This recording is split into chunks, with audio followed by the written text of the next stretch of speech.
I bet none of you saw this one coming. I purchased a sight unseen PC that apparently has been untested and is a pre-built from Dell. It's an Alienware. It's an Alienware PC.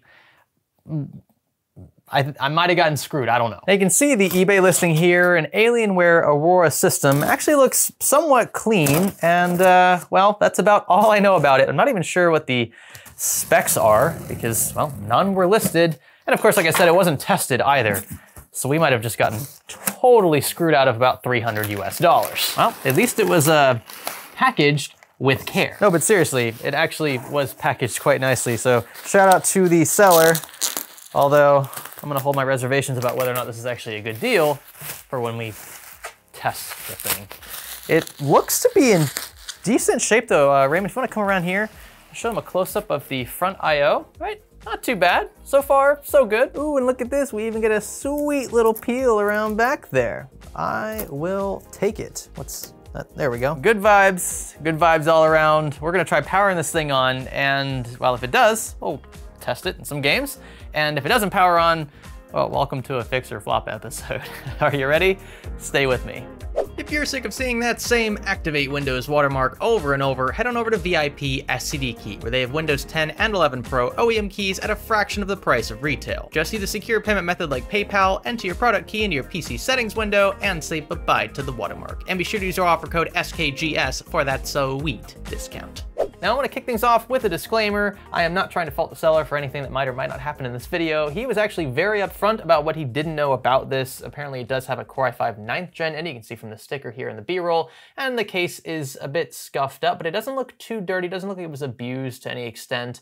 And well, that's about all we know about it. The seller is pretty much as in the dark as we are because he didn't take it apart. In fact, he's not sure if it's ever been open. It weighs about 22 pounds, it's 100% untested, and we have absolutely no idea what this graphics card is here. It has a DVI port though, so it's probably not the newest thing around. First things first, let's go ahead and open this up and see what is on the inside. Ooh, I don't think that was the way we were supposed to open this. It's been a while since I've tinkered with Alienware stuff. Wowee at the power supply, it's just sitting right there. I think our motherboard, it's right underneath this. Who puts a power supply there? It's Dell, that's who. I have absolutely no idea how to get into this thing. I'm just taking out some screws and hoping we can find our way in, okay. Ooh, this is an RTX graphics card. I did not expect that considering this has a DVI port. What RTX card has a DVI port? What card? I have no idea.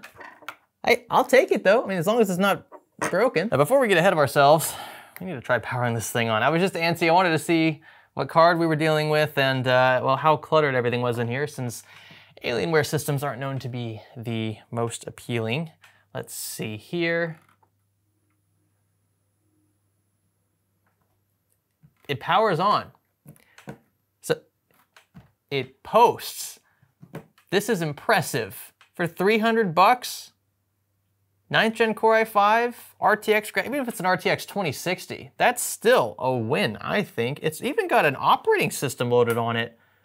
I maybe should make sure this doesn't touch the World Wide Web, just in case there's like stuff on the drive. So this here is the boot drive. It's a Gen 3 SK Hynix 256 gig SSD. And well, as you can see in the previous clip, it has Windows loaded on it. It loads straight into a pretty much blank desktop. But just to be safe, I'm gonna format this and reinstall Windows because, well, I don't like viruses. The next day and another t-shirt later, I've taken some time to think about this system and the listing. I'm a bit hesitant to just jump on board the, wow, everything works train, because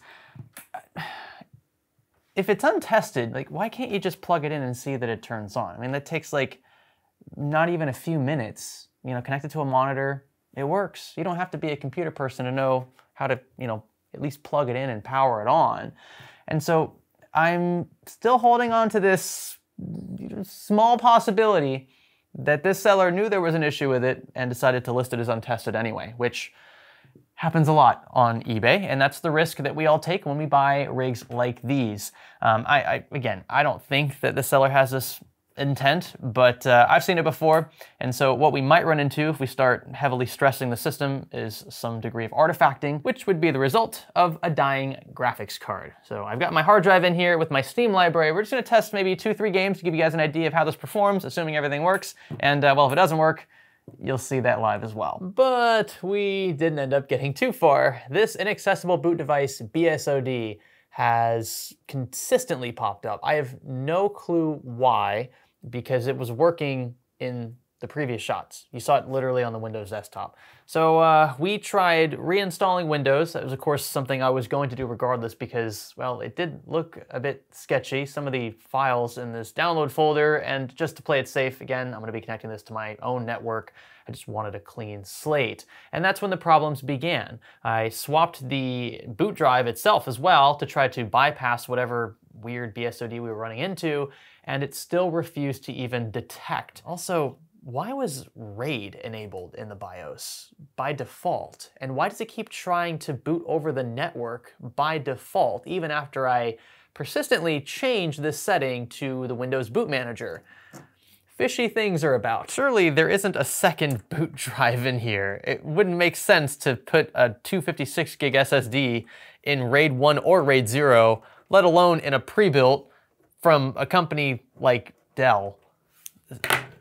I don't know. We're gonna have to pull some things apart here. What wattage is this unit, by the way? 460. Nice. Does it just pivot out like this? Like a door? Oh, this is pretty jank, to use Raymond's words. I'm not totally sold on this dinky little cooler here either. It looks worse than the stock Intel cooler.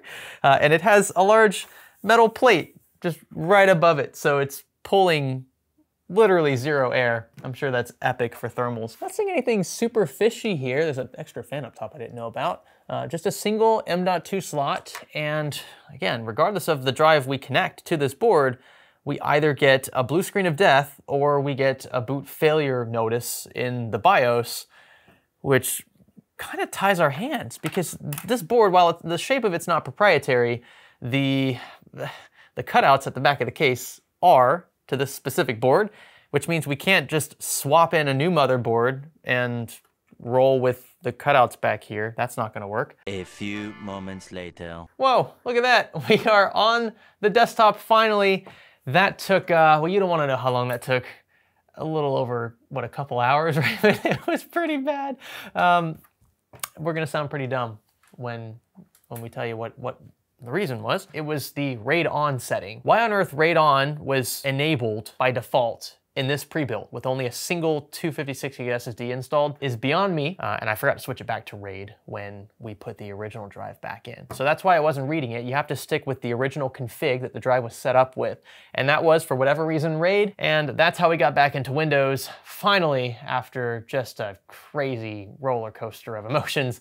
I'm pretty annoyed by this system right now. I had to pull up the NVIDIA control panel to see what card was initially in here. We couldn't visually tell. There's nothing indicating what version of an RTX card this is, but it's about what we expected. An RTX 2060, I mean, for a card to have a DVI port, that's definitely a Dell specific thing.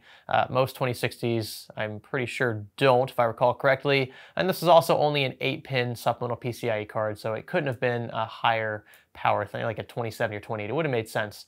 So this isn't too much of a surprise, but it is still a win. I mean, considering we paid $300 for the system all in, as long as this performs well in games and doesn't artifact or anything and runs cool enough, then I think we might have made out here. Kicking things off first with 3D Mark Time Spy, our 1440p synthetic. Tried and true, this will give us a chance to compare this system to others as well. Keep in mind, we only paid, again, about $300 for this. So far, so good, no complaints. The card is actually running quite cool. And as a result, we score 6473, that's 7338 on the graphics card and 3882 on the CPU side of things. So we're definitely gonna be more CPU bound than GPU bound, I imagine, in many of the games that we test with this system. That That's to be expected though, since our Core i5-9400 is only a 6-core, 6-thread counterpart, and from the 9th gen Intel lineup, which is quite old by this point. Scoring better than 28% of all submitted results isn't too bad when you think about how many much more powerful systems have run through this synthetic before, so that's going to skew results in one direction. I imagine if we threw this in 3D Mark Firestrike, we'd be scoring significantly higher. But overall, I think the most useful thing we can take away from this synthetic is that CPU versus GPU bottleneck. I think we're going to run into some issues with the Core i5. Now time for our first official game, Star Wars Battlefront 2. This is tested in 1080p medium preset, and we're actually doing quite well here. Around 100 FPS or so is pretty good. I think we're doing better than we probably should, considering our CPU is maxed out across the board. It's actually kind of funny watching all 6 of these cores absolutely sweat. You can see our GPU up top is averaging somewhere around 60 to 70% utilization most of the time. Temperatures are around 72 to 73 for both the CPU and GPU as well, which is actually better than I thought we'd see, since this layout in this computer is a bit questionable, especially given the size and location of the CPU cooler with respect to the other components in here. All in all though, very happy with this, just not so happy with my gameplay. Next on the list is our trusty GTA 5 built-in benchmark, again 1080p resolution, and this time with high settings, no AA of any kind, and no advanced graphics. Around 100 FPS in the flight scene isn't too bad, although we do see the frame rate dip quite substantially down at the road view. Depending on how chaotic the scene gets, the CPU becomes over-leveraged, and that results in a frame dip occasionally down to around 50 or 40, which I would normally try to avoid if possible. I think bumping up to a Core i7 from this generation would help smooth things over.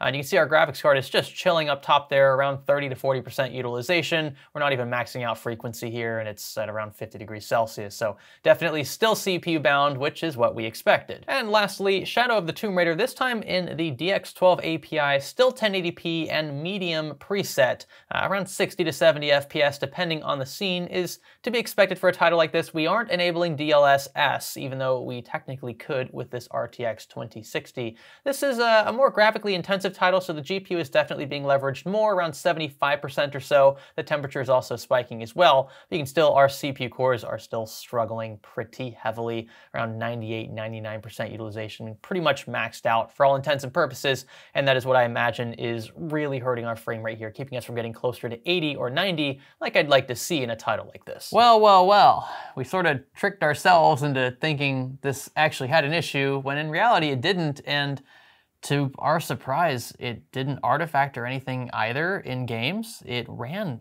quite cool, and it didn't run very loud, with the exception of some questionable coil whine, especially in in-game menus. I think that's just the card's fault. It's a kind of an off-brand, like OEM RTX 2060. It's not my first choice. It's probably close to my last choice for a non-Founders Edition 2060. But all that said, for $300, I think we got really lucky with this. I mean, when you factor in just the price of the graphics card and the CPU alone in the used market, we're already more than halfway there.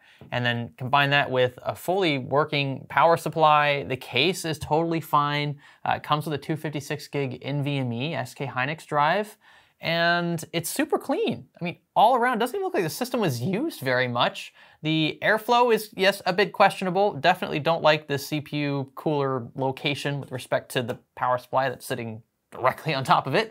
But all in all, I mean, I really can't believe that we got this lucky from an eBay listing for a system that was untested. Most of the time when you hear the phrase untested, it means that they've probably tested it and it doesn't work, and they just don't want to say that. And I get it, like whether you think it's morally, ethically correct, that's just how it is. So in general, if you don't want to get screwed, maybe stay away from untested. But for now, I've got to say I'm pretty happy with this purchase. Without a doubt, this platform is certainly dead. It's a dead end. There's no upgrade path really in sight, apart from just upgrading to a Core i7 within the same generation of CPUs, and to me that doesn't make a ton of sense. It only has a single stick of DDR4. In fact, I didn't even verify if it was 8 or 16 gigs. We probably should do that. Here you go, here's a B-roll shot. Nice. The magic of editing. Considering what we paid, we can't be too picky about the performance we're getting here, considering we only paid $300 for it. I've built several $300 systems in the past, And I've got to be honest, even though this is a pre-built, and I know Dell Alienware, it's a turnoff for a lot of you custom builders out there, I think we did pretty good. If you haven't subscribed already, consider clicking that red button. It's going to be somewhere down there, I think, unless Raymond wants to make me look stupid and he puts it on the other side of the screen. I'm sure he'll probably do that now that I said it. Consider liking the video. If you enjoyed it, this was definitely a different one. I love kind of just jumping out of my comfort zone and just throwing a few $100 at some random thing listed on eBay. So far, we're 2 for 2. I mean, apart from that dead motherboard and the other random mystery eBay PC we bought, this one has 0 issues. So there's that. I'm gonna knock on wood. I gotta do that. All right. Thanks so much for watching. Again, let me know in the comment section below what you thought of this one, and stay tuned for the next. My name is Greg. Thanks for learning with me.